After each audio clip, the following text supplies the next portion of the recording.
And here we go. Good morning, everyone, and thank you for joining us for the Schwab 2023 Summer Business Update.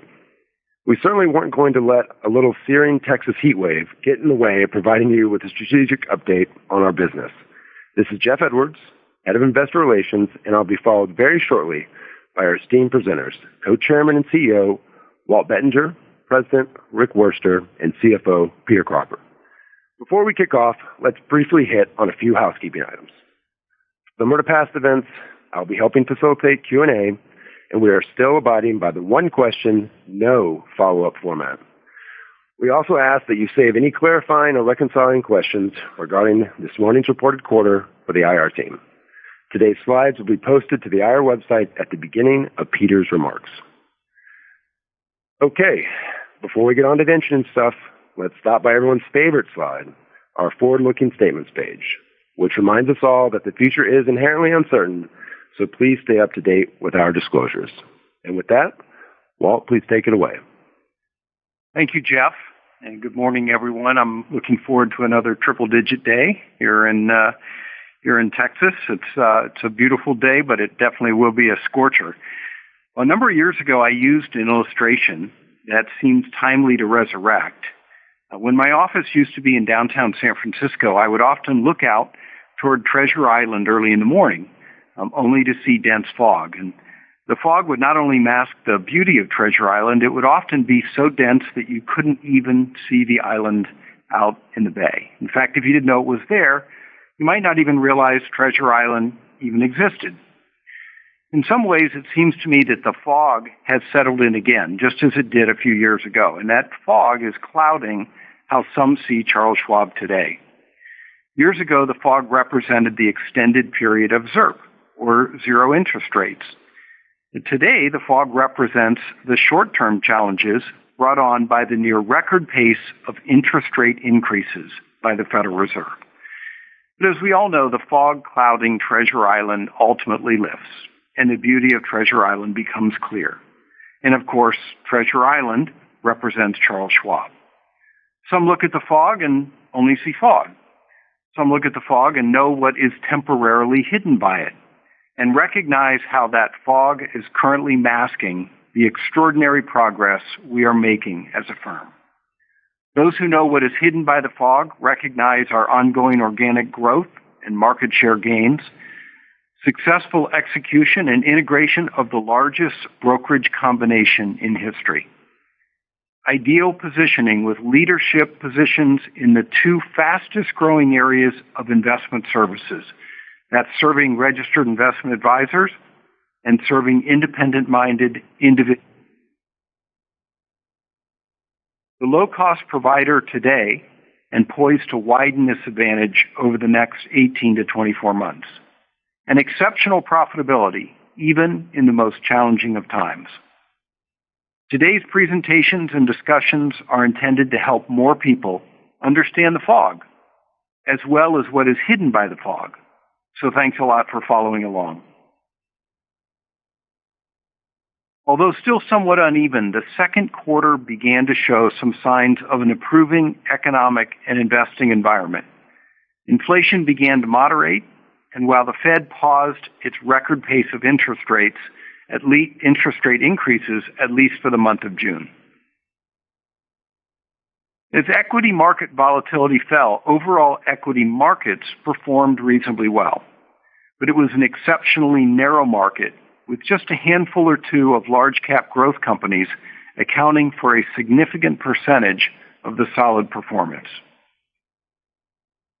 Investors took note, and as you can see, investor sentiment turned positive by the end of the quarter.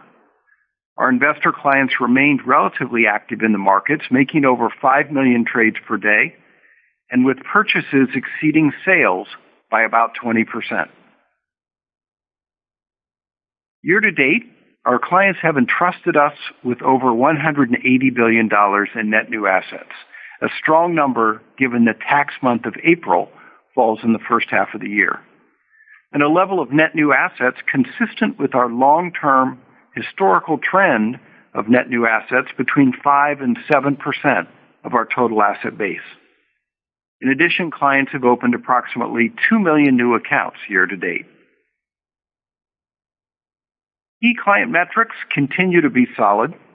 In retail, our speed to answer phone calls averaged under 20 seconds, and this is a particularly important metric as we transitioned millions of former Ameritrade clients over to Schwab during the first half of the year. Advisory flows in retail were also solid at over $13 billion. In advisor services, we continued to be the destination of choice for breakaway brokers and broker teams of all sizes. Year to date, we've assisted almost 160 teams moving over to independence with Schwab as their primary custodian, and the average advisor manages about $90 million who converted to independence. Of course, these near-term metrics are important, but the long-term success of Schwab is even more important and revealing. We have a distinctive set of competitive advantages built over multiple decades that enable us to serve clients in a better way, while at the same time rewarding our stockholders. Our advantages revolve around our size and scale, our operating efficiency, service culture, operating structure, reputation, and willingness to be disruptive. These 6 advantages help us to execute on our through client size strategy, which has resulted in a dramatic increase in market share over the past decade, as we've meaningfully grown our market share of client assets by multiples of our key competitors at independent broker-dealers as well as wirehouses.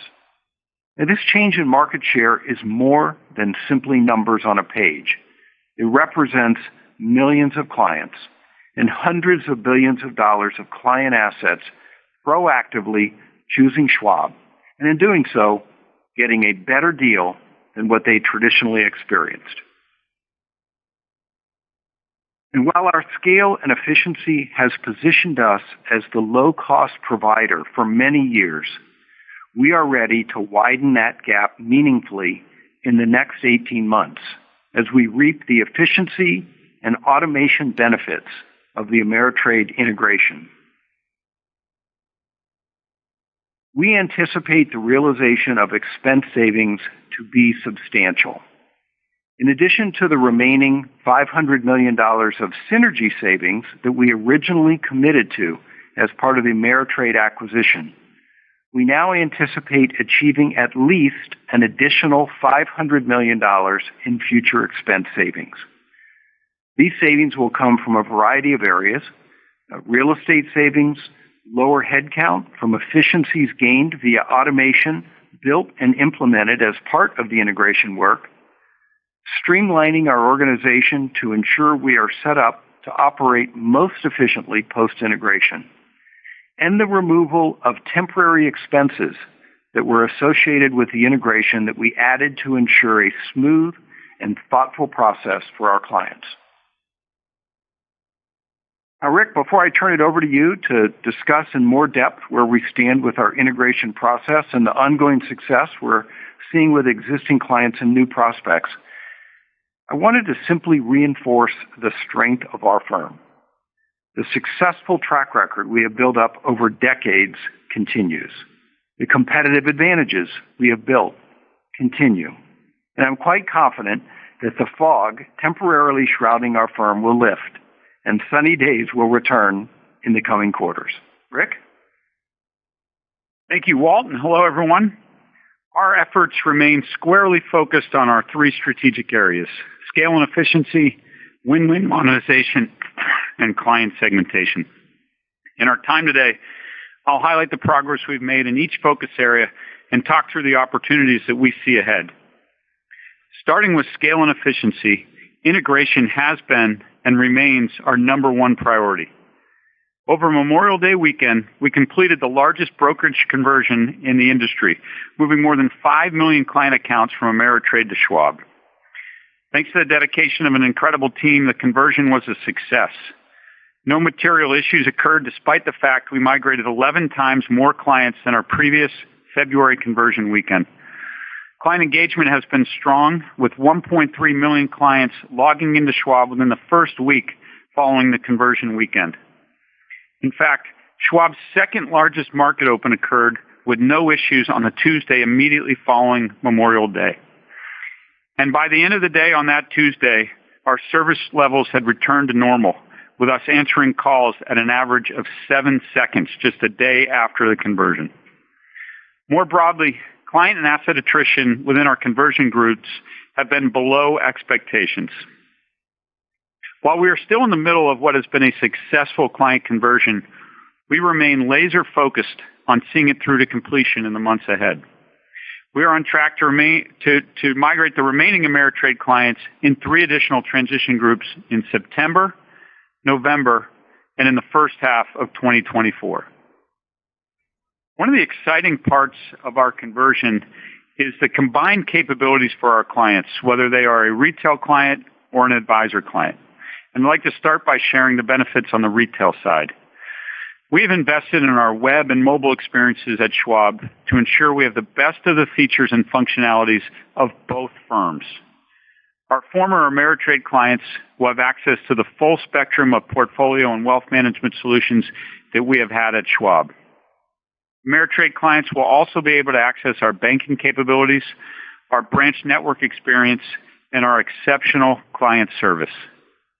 The branch network experience includes providing access to planning and wealth management capabilities that were not a focus of Ameritrade's.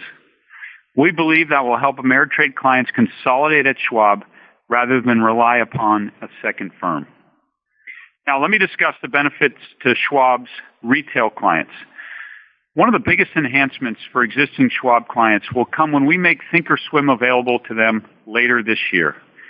thinkorswim is one of the crown jewels of Ameritrade, and it's widely considered to be the premier trading platform in the market today, with its unique combination of powerful tools and dedicated service from experienced trading professionals, alongside education for all levels of experience.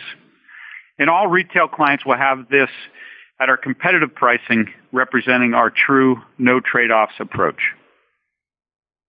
The same is true for our RIA clients.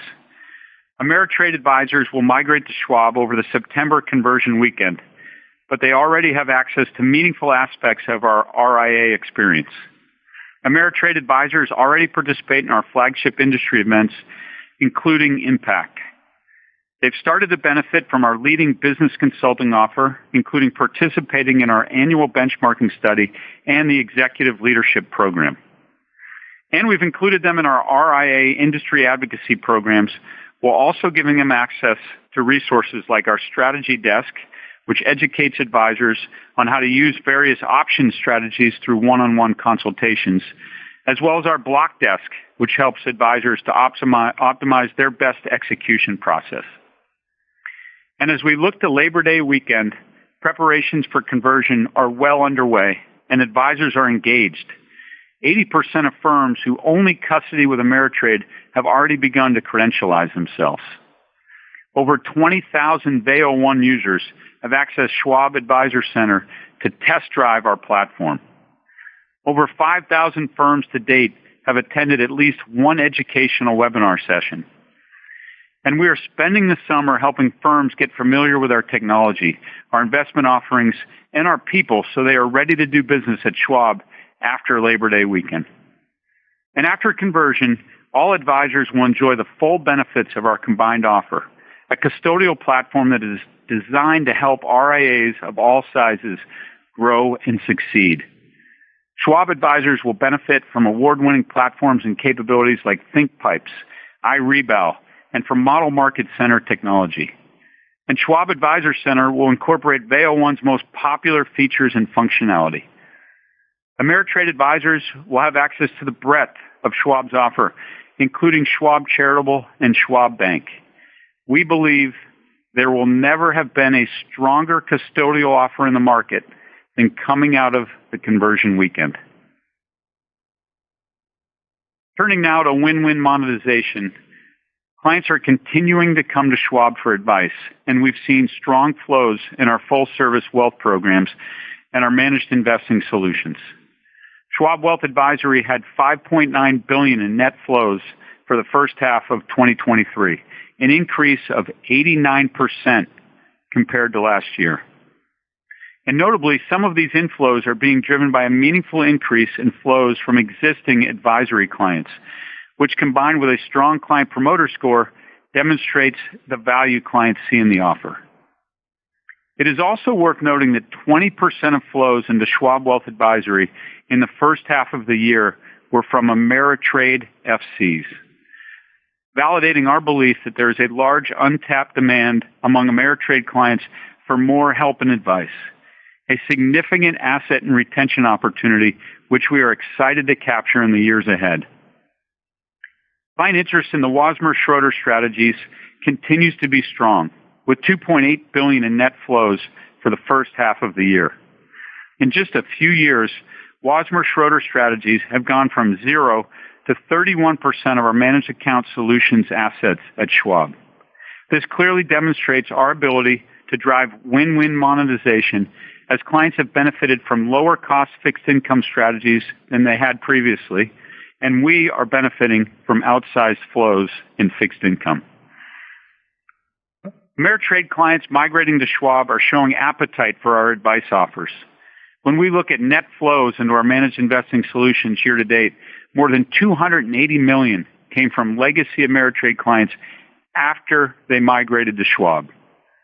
Finally, we continue to build on our Schwab personalized indexing offer. In June, we rolled out a new digital experience for our RIA clients and gave them more flexibility to tailor their clients' Schwab personalized indexing portfolios. Advisors are also now able to digitally onboard their clients into our direct indexing offer and have access to a new digital dashboard that highlights the performance of each account. Turning now to client segmentation, just last week, we launched 2 new branded client experiences to meet the unique needs of our retail self-directed clients with more than $1 million and those with more than $10 million in assets. The new experience for clients with $1 to $10 million is called Schwab Private Client Services, and the experience for our $10 million plus clients is Schwab Private Wealth Services. Our goal is to meet the needs of these clients across several key dimensions: relationships, service, operations, product, and price. The differentiated experiences will include access to a dedicated Schwab consultant who can help them manage their financial life, access to dedicated service teams, access to a range of wealth management specialists, discounted mortgage pricing, special client events, and more. Our high net worth clients already represent more than 2/3 of our retail client assets. And as you can see on this page, they also represent the areas where we have the greatest growth potential, as these are our fastest growing retail segments. Meeting the needs of key client segments, as we are doing with these new experiences, will continue to support our long-term asset growth. We've spent quite a bit of time in this forum talking about the opportunities for growth that we see ahead.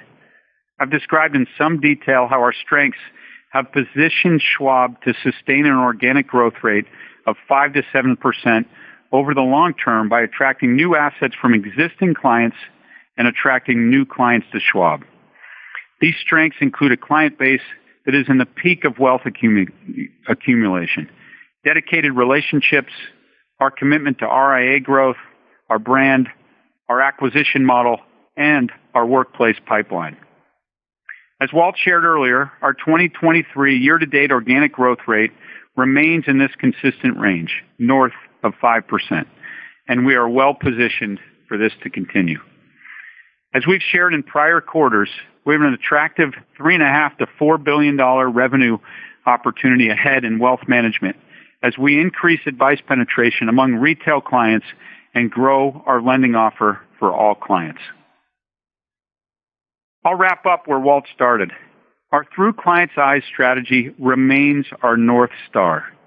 With clients at the forefront of every decision we make, we are successfully delivering on a historic integration while making progress on our strategic focus areas. At the same time, we are adhering to the financial discipline that is the hallmark of our all-weather business model by identifying opportunities for cost savings and efficiencies that will allow us to reinvest in our clients and reward our stockholders. With this approach, we are on track to harness the tremendous long-term growth opportunities that lie ahead. And with that, I will turn it over to Peter. Thank you very much, Rick. So Walt and Rick talked about how our Through Client's Eyes strategy continues to power strong client growth, enabling us to take significant share within the wealth management category. The progress we're making with the Ameritrade acquisition and integration and our excitement about what the combination means for our clients and our stockholders. Our plans to further our industry-leading cost advantage both through the remaining Ameritrade integration efforts and other expense reduction actions, and how we're continuing to advance our broader strategic agenda. In my time today, I'll talk about how our second quarter financial performance, which was down from the very high bar we set in 22 due largely to temporary factors, I'll also provide an update on the slowing pace of cash realignment activity, a trend which reinforces our confidence that we're already past peak usage of temporary supplemental funding. And as the amount of that higher cost funding decreases, our core earnings power will be unlocked. And finally, I'll share an updated outlook for 2023 and some early thoughts on certain aspects of 2024, which we expect will reflect a continued return to, quote, normal for the company. Now, what I believe should become clear is that while our near-term financial performance has been impacted by client cash allocation activity that we have supported and even encouraged, that activity is moderating as one would expect, which means that the potential trajectory of our longer-term financial performance should be getting increasingly clear. And as it does so, you should see the benefit of our continued growth, our tireless drive for greater efficiency, and the resilience of our diversified business model. As Walt mentioned, despite the volatile environment and somewhat more muted investor sentiment, we have continued to drive healthy organic growth throughout 2023. Now, if you look at our financial performance in isolation, you'd say it was a very strong quarter. Nearly $5 billion of revenue, an adjusted pre-tax margin of well over 40%, and over 36% on a GAAP basis, our 33rd straight quarter over 35%, and 75 cents of adjusted EPS. But relative to the second quarter of last year, of course, revenue and earnings were lower.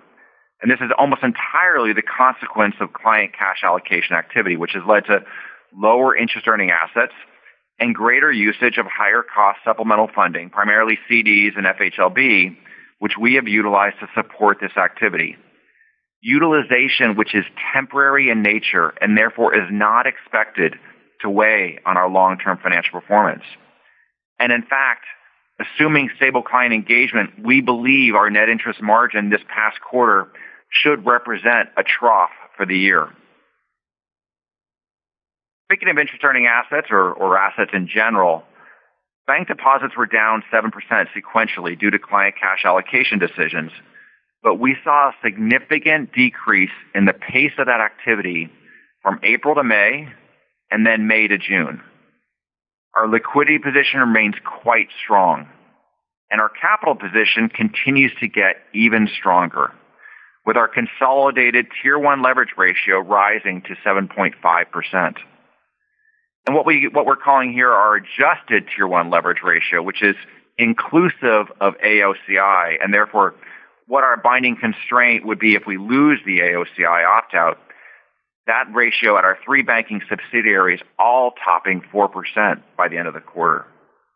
Again, those aren't our regulatory capital ratios yet, but we expect they will be at some point in the future. And you can see we're well on our way to meeting those new regulatory requirements well ahead of the likely deadline. Now, we shared in our last SMART report the dramatic reduction in the pace of client cash allocation activity from April to May. And in June, we saw a further slowing in the pace of deposit flows. And the reduction would have been even more significant were it not for a large reversal in client equity allocations from sales in May to net purchases in June. Now, that broader trend is encouraging, but not surprising, and it's reinforced by specific data points we see when we look under the hood. we're seeing fewer and fewer individuals making their initial purchase of an investment cash solution, a purchase money fund or CD or treasury security.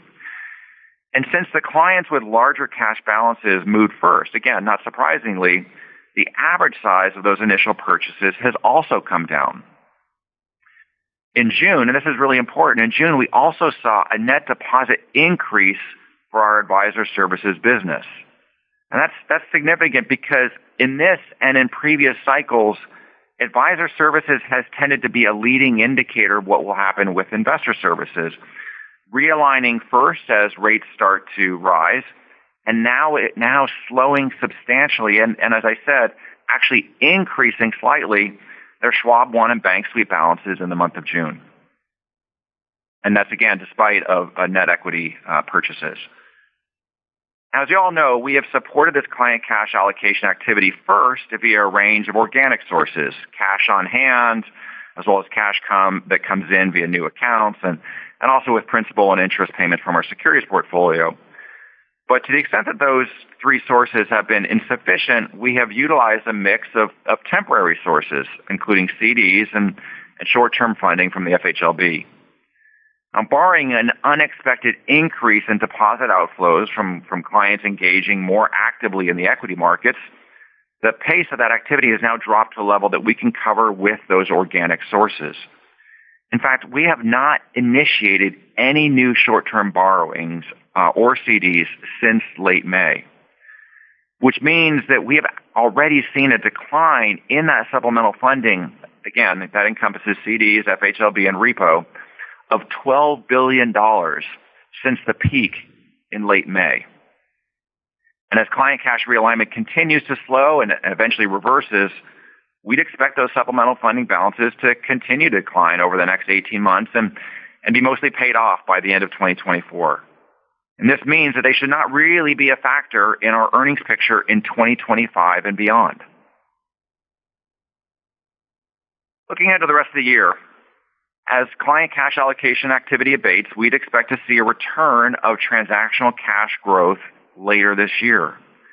And then as we continue to pay off the higher cost funding sources while driving strong organic growth, we should see a stabilization of revenue and then a resumption of growth, leading to a year-over-year revenue decline of roughly 7 to 8%, with our net interest margin expanding from here to reach a level in the mid-210s basis points by Q4, assuming the dot plots from a couple weeks ago, so 2 more 25 basis point Fed increases. On the expense side, we've already taken steps to trim our spending levels this year, such that we now expect our 2023 adjusted expense growth to be somewhere in the 6-ish% range, inclusive of $160 roughly $1 million one-time FDIC surcharge. Meaning that our other spending is tracking roughly 300 basis points below the range we communicated back in January, as we have adjusted and optimized our expense base consistent with Walt's earlier comments. Turning our attention to 2024, we'd expect to see strong growth in revenue and profitability driven by an expansion of net interest margin into the upper 200s as we see a return of core deposit growth and pay off the vast majority of the supplemental funding we've accessed, and the realization of at least $1 billion of net run rate expense synergies, including more than $500 million, in net 2024 reductions relative to the outlook we shared back in January. And that would imply that 2024 adjusted expenses could be similar to or potentially even a little below 2023 levels. From a capital standpoint, our plan is to continue to conserve capital for the immediate future, and we see a clear path toward growing our consolidated Tier 1 leverage ratio, inclusive of AOCI, back to our operating objective at some point in 2024, at which point we could be in position to resume more opportunistic capital return. And then looking even longer term, we continue to see a significant opportunity for continued NIM expansion even after we realize the benefits of paying off the supplemental funding. And that comes from investing new money and reinvesting principal and interest from our existing securities portfolio at rates that are much higher than we earn today. And it's important to note that this would still happen even if rates fall from their peak, as the dot plots currently suggest. I've spoken at length this morning about some of the dynamics that are temporarily weighing on our financial performance.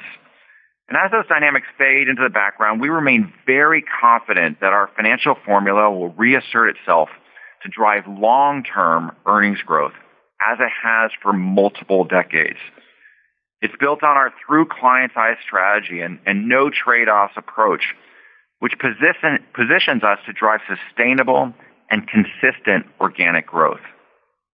And then even as we've worked our way through multiple rate cycles, made disruptive moves like cutting equity commissions to zero and acquiring Ameritrade, we've been able to convert that strong organic growth into client asset growth, revenue growth, and through ongoing expense discipline, expanding margins, and then through efficient capital management, drive mid-teens plus EPS growth through the cycle.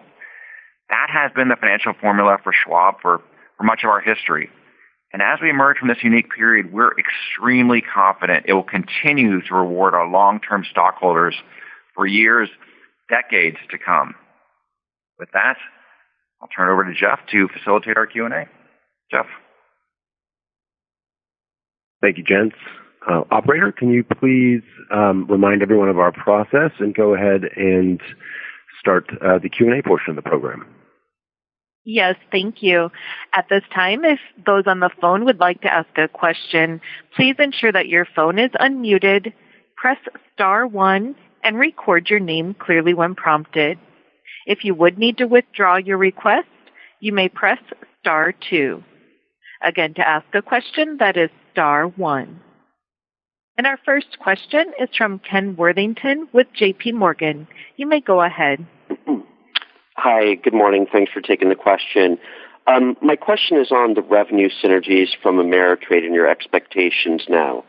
In January, I believe you expected $2.5 to $2.8 billion of revenue synergies from the transaction, with BDA balances as the leading driver. Have, and if so, how, have cash sorting and the revised BDA agreement impacted both the size and the timing of your expected revenue synergies here? Yeah, I'll take that one. Thank you, Ken. So I'd say fundamentally we remain very, very bullish on the revenue synergies, and as you point out, certainly a significant portion of those revenue synergies are coming from moving the BDA balances from TD Bank over to Schwab Bank's balance sheet over time, and those continue despite the fact of the way that we've renegotiated the IDA agreement. That's a more of a near-term dynamic. The long-term implication of that, the long-term planning has not changed, which is that we'd expect to move those balances over to our balance sheet and realize those revenue synergies from doing so. But that's only a part of the story, and I think the other part of the revenue synergies we're very, very excited about, and those come from allowing the legacy Ameritrade clients to have access to Schwab's broader array of wealth management solutions, lending, advice, et cetera. And Rick talked in his comments about some of the early signs of progress of interest in those solutions. If you look at the penetration rate of advice among their legacy retail clients within Schwab, it's about 19%. Ameritrade, it's about 6 or 7%. And, we think that's a huge untapped need. We know those clients are interested in that advice. And we're very, very excited about that opportunity which we think will unfold over multiple years. Thank you. The next question is from Dan Fannon with Jefferies. You may go ahead. Thanks. Good morning. Peter, understanding that, the client cash has been slowing, throughout the quarter, but your outlook for resumption of deposit growth is prior to your end. Just curious, normally we have positive seasonality with cash build around December. Are you assuming growth in deposits X the normal seasonal benefit? Dan, I don't know if I want to parse it quite that finely. I mean, I would say is we do expect that we'll see a resumption. I mean, if you look at the trends from, frankly, even from the first quarter, from March to April to May, May to June, and you don't have to do too unusual, I guess, extrapolations to see that flipping. So we'd expect it will we'll see return of deposit growth. I would say, ahead of that typical seasonal buildup that you get in later November and into December. Thank you. The next question is from Brian Bedell with Deutsche Bank. You may go ahead. Great. Thanks. Good morning. Thanks for taking my question. Maybe just on that subject, if we do see the build-in deposits as we move through the year and into 24, Peter, can you talk about what type of LCR ratio would you prefer to operate in? It's been, I think, historically in the last year or so in the 110 to 130% range, so well above 100%. But is that a range that you would generally like to stay in, or in the new environment, would you prefer to build liquidity over and above that range? And then if it's in that range, could that imply faster FHLB pay down than your model potentially? Yeah, so I mean, I think I guess I would say answer this a couple of ways. I mean, when we think about LCR, what we really focus on is the LCR. And there's LCR at the banks, but there's also LCR at the parent. And when we look at the LCR at the parent, that's really driven more by what's happening on the broker dealer side. That tends to be we have and so that is a function of what's happening with margin balances, free credit balances, and so forth. Within the banks, we certainly have ample access and ample liquidity, a very, very liquid portfolio there. We have been running a little bit higher levels of cash. I'd expect that as we continue to put some distance between now and where we were, back in March, and sort of with some of the stresses around the banking system, we'll continue to let those cash levels decline, and that will be a contributor to paying down some and retiring some of the CDs and the FHLB. So I would say that would probably be the bigger factor is continue to let those cash balances decline back closer to our operating objective, which is more around 5 or 6% of deposits. Thank you. The next question is from Steven Chubak with Wolfe Research. You may go ahead. Hey, good morning. It's Michael Anagnostakis on for Steven. Just maybe another one on the balance sheet here. Now that it feels like the dust has settled from the banking crisis, is selling down a portion of the securities portfolio something you're considering to pay down high-cost borrowing sooner? And from a regulatory perspective, would your lower Tier 1 leverage, inclusive of AOCI, preclude you from crystallizing those losses? Thank you. Yeah, thanks very much for the question. I know there's been a lot of, speculation on this and a lot of discussion about this. I'm glad you asked this. So, let me reiterate first and foremost, we do not need and something we said previously, we do not need to sell securities. We have plenty of liquidity to support the client cash allocation activity. As we've talked about, that activity is slowing and we remain quite profitable. Our capital levels are growing, and our NIM is poised to improve, as we've talked about. At the same time, we certainly recognize that selling securities can look good on paper from a financial standpoint, as it would accelerate some of the trends that we'd otherwise see. Things like increasing our go-forward net interest margin, net interest revenue, accelerating the pay down of borrowings, building our capital levels. But the important point is that's an acceleration of trends that are already happening, and we're very mindful of the potential risks that doing something like that could be misunderstood or misperceived by the outside world, and most importantly by our clients. And so I would say it remains something we won't rule out, but it's not something we are actively pursuing at this time. Thanks for the question.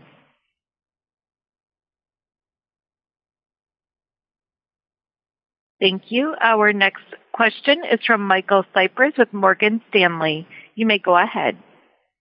Hey, good morning. Thanks for taking the question. I was hoping you could elaborate a bit more on some of the steps you guys are taking to expand advice penetration within the retail customer set. I think that's maybe around 14% today, advice penetration of the retail customers.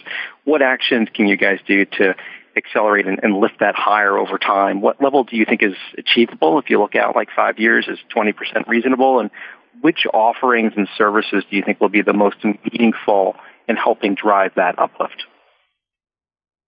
Yeah, so I would say that we have lots of opportunity in driving advice penetration, and the reason being that our clients are increasingly looking to us for advice. They want help and guidance in all measures where we survey clients. They're asking for more help and guidance, and we'd like certainly for Schwab clients to turn to us for help and guidance. We want to provide what they need.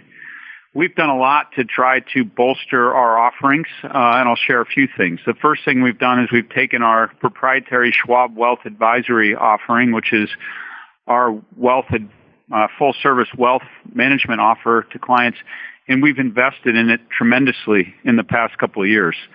And we've seen the returns to that, as you can see by the 90% increase in flows, or 89% increase in net flows that we reported, as well as the really strong client promoter scores that we consistently earn in that offer. So the investments have been paying off, and we've seen an acceleration of growth there. And as I mentioned earlier, a lot of it has come from Ameritrade clients who didn't have access to a program like this previously that are now turning towards it. So that is all encouraging. We also, as you are aware, bought Wasmer Schroeder a few years ago. We're seeing just tremendous growth in the fixed income space for clients that want help and guidance there. And then we are encouraged by what we're seeing in Schwab personalized indexing. We believe 5-10 years from now, taxable assets, that will be the primary location that clients save or invest in, and taking share from ETFs over time. And we're at the forefront of that, driving down the cost for clients to participate in that, as well as the minimum asset size. We've democratized access to personalized investing, which is very much in line with our heritage. And then finally, what I would say is our SAN program, our Schwab Advisor Network program, continues to grow and gain really strong flows on our platform. We want to make sure clients have access to whatever help and guidance they need, whether it's a Schwab proprietary offer or something through our advisor network, and we continue to see robust flows there. The combination of all that is growing at Schwab, and it's also growing among Ameritrade clients. So we think the future is really bright in wealth. We've invested a lot in it, and thankfully we're seeing the returns to those investments both at Schwab and among our Ameritrade clients. Thank you. Our next question is from Alex Blostein with Goldman Sachs. You may go ahead. Hi, good morning, everybody. I was hoping you could provide a little bit more color on sort of how net new money is allocating cash once it gets into Schwab. So as you think about your organic growth, kind of in that 5-ish, 6-ish% range recently, what percentage of the cash that comes across actually goes into the Schwab Bank versus into some of the higher yielding options? Thanks. Yeah, it's we get this question a lot, and it's a really tough question to answer because it really is kind of what time frame are you looking at when you answer that question. I mean, the money tends to come in heavily in the form of cash, sort of 45 or 50% maybe in the form of cash. But over time, not surprisingly, it gets invested, and it gets invested in ways that look similar to our existing clients. So, clients often will bring in cash, invest in the equity markets, invest in mutual funds, fixed income, and typically leave some of that cash on the balance sheet as transactional cash. So it really depends. New accounts versus existing accounts tend to have different behavior. But I would say that in aggregate over time, as we grow new accounts, those new accounts typically bring a level of transactional cash that helps to offset or more than offset any residual client cash realignment activity that's happening among our existing accounts. And so that becomes an important source of deposit growth over time. Thank you. The next question is from Brennan Hawken with UBS. You may go ahead. Good morning. Thanks for taking my question. Curious, Peter, if you have considered what TLAC, if that was applied to Schwab, might mean, and what that would mean as far as the long-term debt that you might need to carry. Obviously not versus where we are today, because we've got this big buildup of the wholesale. But once we get to sort of steady state versus the steady state before this all began, have you considered that and what that impact that might have? Yes, we certainly have considered and looked at that, and I think there's still a number of dimensions of that are to be determined, and so the implications are a little bit up in the air. But I would say the bottom line is none of the implications we think are going to be in any way disruptive. I mean, they'll be very manageable. Depending on how the TLAC is calibrated, whether it's calibrated at the GSIB level or it's calibrated sort of lower level, based on the analysis we've seen, we could have either enough debt already or have to issue a very modest amount. I mean, sort of a couple $2-3 billion of incremental debt. So again, when you think about the carrying cost of that, it's quite modest. So we don't see that as being a sort of a significant factor moving forward. Thank you. The next question is from Benjamin Budish with Barclays. You may go ahead. Hi there. Thanks for taking the question. I wanted to double check on the incremental cost synergies you talked about. In the slide deck, you mentioned that the 2024 expense growth of kind of flat to negative is based on the assumption that you realize those savings. Is that sort of the plan, that the remaining 500 plus the additional 500 will all be realized over the course of 24? And then how do we think about the risk that expense growth could be slightly positive, or just the kind of parameters around which we might think about modeling next year's OpEx growth? Sure. So, as we shared previously, the $500 million of remaining expense synergies related to the integration, the majority of those will be unlocked as we complete the integration and the months after we complete integration. And so, as we shared previously, we'd expect that the vast majority of that $500 million would be realized on a run rate basis by the end of 2024. The $500 million of incremental expense savings that Walt previewed in his comments, we'd expect the vast majority of those to be realized by the end of 2023. And so those would have both of them have an impact on 2024, but those are incremental those were not contemplated in the scenario that we had shared at the winter business update, where I think we talked about something like 4 to 5% adjusted expense growth from 23 to 24. You take that and you just subtract that, at least that $500 million plus, as we talked about.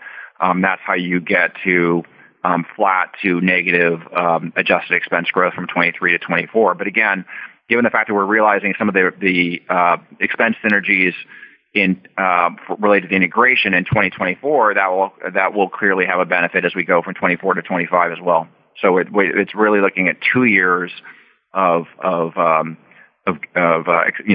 sort of below trend expense growth, adjusted expense growth.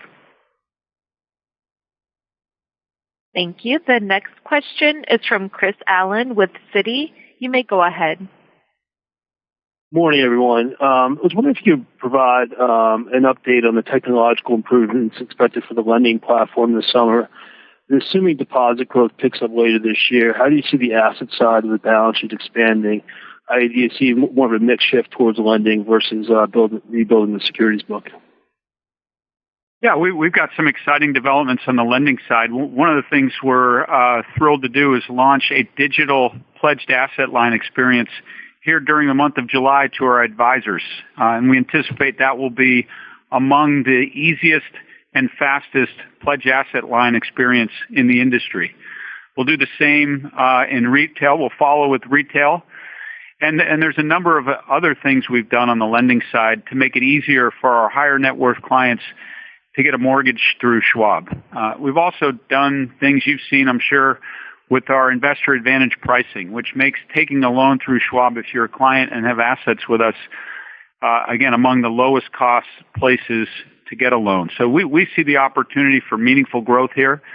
lending environment clearly is challenging, so we're not seeing the returns to those investments just yet that we might otherwise have seen. But what's important is we are laying the foundation for when the lending environment is appealing, more and more clients will turn to Schwab for their lending because we've made it easier, we've made it more seamless, we've made it even less costly, and there should be no better place to take a pledged asset line or a mortgage than through your relationship here at Schwab. So we feel confident that when the lending environment improves, we're going to be there. Thank you. The next question is from Patrick Moley with Piper Sandler. You may go ahead. Yeah, hi. So just wanted to go back to the $500 million of incremental cost saves. Wondering if you could elaborate a little more on the areas that those cost saves are coming from. Walt mentioned real estate savings as a driver. And I know last week you announced that you were downsizing or closing offices, and I think it was over 10 cities. So just wondering if you could maybe quantify the impact from that reduction in the real estate footprint, and then maybe how much of that was already baked into the AMTD integration cost saves that you guided to, and how much of that is maybe newer. Thanks. Sure, thanks. So all of it is incremental. None of that was baked into the Ameritrade integration saves. I think one of the items that's important to understand is that over the last several years, as we began preparation for the integration, we recognize that having that go smoothly for the new clients from Ameritrade that would be joining Schwab was the single most important thing we could do. And so when it came to spending and investing, the answer was yes, an awful lot. In fact, if you look at our current expenses today and compare them to the sum of what Schwab and Ameritrade's expenses were at the time of the announcement of the acquisition, they're about 20% higher than they were at that date. And so this fairly significant ramp up of hiring and expenses that we have incurred in the last 3 years to ensure this integration went well, we now will be faced with the opportunity to unwind that. So when I talk about $500 million plus, in addition to the remaining $500 million from integration from Ameritrade, that's what gets us to over $1 billion in expense savings that we'll recognize between the remaining months in 2023, as well as Peter referenced, in 2024 from the integration wrapping up. Thank you. The next question is from Kyle Voigt with KBW. You may go ahead. Hi, good morning. I'm assuming the repayment expectations for short-term funding through 2024 is part driven by the growing client cash and then part by the shrinking securities portfolio. So my question is on the securities portfolio specifically. If we look at average balances, they were down about 4.3% sequentially, or $14 billion. I guess when you look at the current maturity schedule and expectations for prepayments in the current interest rate environment, what are your updated expectations on how that securities portfolio, how the balances could trend over the next 6 months or maybe 12 months? So the way I think about it is, in terms of when we think about it, we think about sort of the principal and interest payments off the securities portfolio, and we use that as a mechanism to support the cash realignment activity, and then also to pay down some of the short-term borrowings. And that's tracking about $5-ish billion per month, $15 billion per quarter. As that portfolio shrinks, that of course those monthly cash flows will decrease modestly. But even in through next year, we'd still expect that monthly activity to be $4 billion plus $4 to $5 billion, somewhere in that range over the course of 2024 as well. And just, operator, looking at the clock, I think we have time for one last question before we wrap. Thank you. Our last question is from Devin Ryan with JMP Securities. You may go ahead. Thanks. Good morning. Most questions have been asked here. Maybe just one kind of ticky-tack on the model. Securities lending revenues have been bouncing back here a little bit, and just love to get and that can move the NIM around. So love to get a sense of how you guys think about kind of a normalized level of securities lending, and if we should just be looking for kind of what's happening in the capital markets. I know when there's more active maybe IPO market or capital markets environment, that can be better. So just thinking about what's going to move that back to levels that were, I think, healthier back in late 2021. Yeah, so you're right. So securities lending revenue does move around. It can move around month to month, day to day, frankly, based off of oftentimes, a demand for a relatively small number of hard to borrow stocks. And that's really what we focus on is the hard to borrow stocks. We're the largest lender in the industry for those hard to borrow stocks, and many times they are event driven, whether it's a SPAC or a de-SPAC situation or IPO or whatever it might be. I think over time, I guess I would say two things. One is over time, we would expect that securities lending revenue to grow with the growth in margin balances, because that creates more inventory, and the growth in our total client assets. At the same time, we see a significant opportunity to continue to grow sec lending revenue, sort of irrespective of what happens with balances. We've talked previously about the combination of the green and blue sec lending capabilities. On the Ameritrade side, has access to more hard to borrow stocks, but on the blue side, on the Schwab side, we have had some more advanced capabilities, such as a more mature fully paid program, and so we're very, very excited about that combination and continue to unlock the significant opportunities that combination provides, and for example, making more of our clients aware of the fully paid opportunity. So I think that we see that as a revenue synergy from the combination, and a great opportunity moving forward. Okay, and I think that is. I think that we said that was our last question. So let me just close this out here as we're getting to the bottom of the hour. There's no doubt that the last few months have presented some challenges for our clients, our people, and our business. And Walt spoke at the outset about the metaphorical fog that is obscured, I think, the enduring quality of the Schwab franchise. And as we're sitting here today in this 100-degree Texas heat, it feels like that fog is starting to clear. And as it does, I think what you see is a company building loyalty among clients that is among the highest in the industry, producing consistent 5 to 7% organic growth, positioned strongly in the two fastest growing segments in wealth management, delivering consistent profitability highlighted by a 42% adjusted pre-tax margin during one of our toughest quarters in a long time, and pursuing a lot of opportunities with the Ameritrade integration and beyond to drive growth and to deliver even greater efficiency. And as I hope you've gleaned over this past hour, we remain very confident about the path forward and our future, and we look forward to discussing our continued progress with you at our next update in October. Thanks, everyone. Thank you. That does conclude today's conference. Thank you all for participating. You may disconnect at this time.